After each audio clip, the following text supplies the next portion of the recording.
So we have some news to go over regarding Darnell Savage. It came out from Jeremy Fowler of ESPN.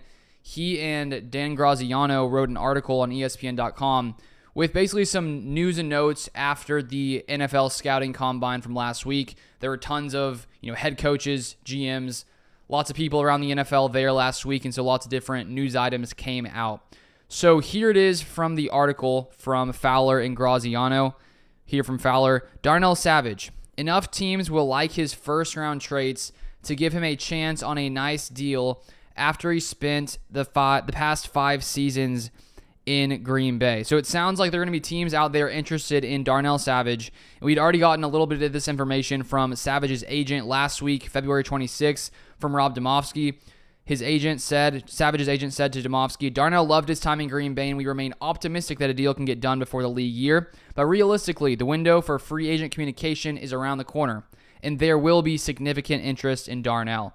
So when you look at that from Savage's agent, and then you also look at from ESPN reporter Jeremy Fowler, also noting that enough teams are going to like Savage's first-round traits to give him a chance on a deal, it sounds like there's going to be people around the NFL, different teams, who are willing to pay what Savage may think he's worth. And so considering the Packers already did not give Savage an extension before that dead cap hit of $5.46 million came on the Packers cap, it makes it, I think, more and more likely that Savage is not returning to Green Bay. And I had predicted he was going to be back. I thought maybe he could come in here to Hafley's new defense and maybe play on a 1-year deal, see if he can fit in this scheme, and then if not, maybe next year he leaves. But when the Packers decided to let his contract void and not give him an extension before that date, and they automatically put that $5.46 million cap hit on their cap, dead cap hit, it sort of just seemed like the odds of him coming back weren't as high. And now considering there's probably lots of other teams who are willing to pay him maybe what he thinks he's worth, I just doubt the Packers are willing to outbid other NFL teams. And if we also look at what Rob Demovsky had to say regarding what Savage could be worth, he said this on February 26th. One league source who has analyzed the free agent market estimated that Savage would be the highest priced player among the Packers free agent class this season, estimating he would garner a deal with an annual average between $5 million and $7 million. So it's not like teams around the NFL see Darnell Savage as a top 5 safety in the NFL. They see him as a guy who maybe has potential, first-round traits like Jeremy Fowler mentioned. But if you look at that $5 million to $7 million range, if you look at the safeties around the NFL, if you look at safeties making $7 million, that's about 18th per year in salary among safeties. And $5 million, if Savage were to make $5 million, he'd rank 26th in the NFL in salary money made per year at these safety positions. That's basically 26th to 18th. So there's probably lots of teams around the NFL who see Savage, see that they can probably pay him in that $5 to $7 million range.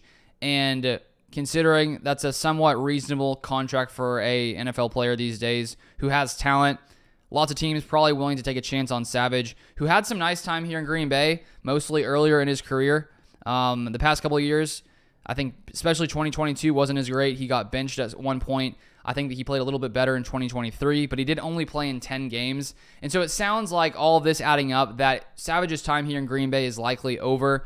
Odds are another team is going to be willing to pay more than the Packers are willing to pay. And we don't even know if the Packers are willing to pay Savage anything. And if they were, my just guess is from all this information that another team out there is going to be willing to pay more than the Packers. And so it sort of leaves the question, with Savage probably gone, what is the Packers' plan at safety?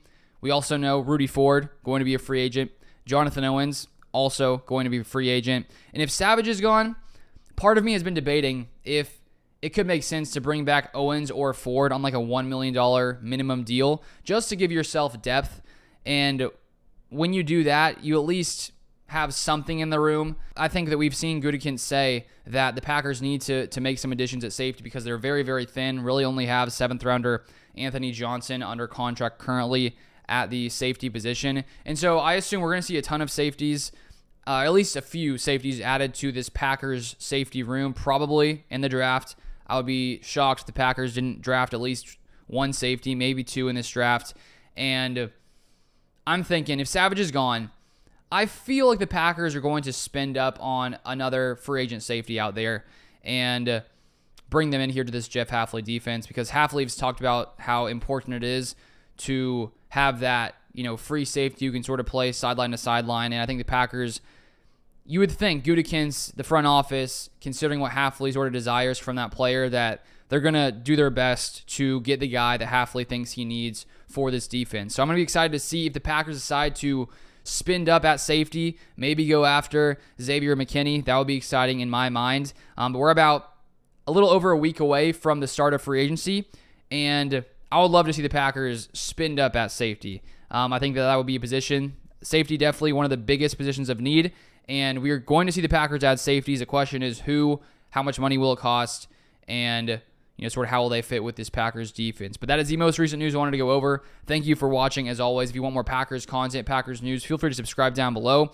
if you never want to miss any Packers news, make sure you turn on the post notifications so that way every time I make a video, you'll get notified on your phone the second I put out the news.